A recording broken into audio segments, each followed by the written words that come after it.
Celui qui vit par l'épée périra par l'épée. C'est sur ce serment de sang et de fer que s'ouvre le destin de Malik. Depuis l'enfance, une seule question le hante. Comment rendre la justice dans un monde qui ne connaît que la violence? Pour Malik et les siens, la rue n'est pas un choix, c'est une cage. On lui dit qu'il est libre désormais, que le monde lui appartient, mais ses pieds restent enchaînés à son passé. Les erreurs d'un père pèsent sur les épaules d'un fils qui ne ressent plus rien. Dans ce chaos, une vérité émerge. Un homme juste doté d'intégrité est souvent persécuté, mais un criminel doté d'intégrité. C'est une apocalypse. Malik est cet homme, un gangster redouté, peut-être le plus craint de toute la contrée, un soldat dont l'unique objectif a toujours été de frapper sans trembler. Mais derrière les armes et les guerres de territoire, une ombre plane, celle de Moïse le Noir. L'histoire d'un grand saint qui fut autrefois un chef de gang impitoyable.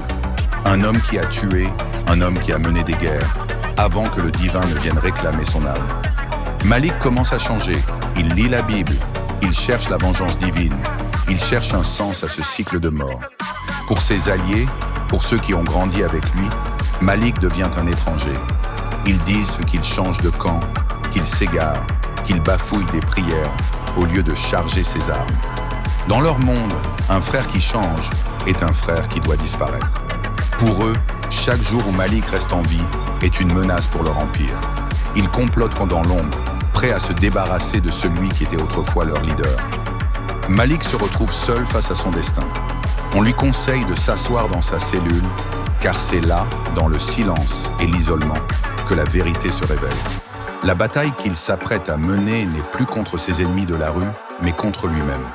S'il doit choisir un combat, il doit choisir le bon. Un ancien membre de gang destiné par Dieu à devenir une lumière.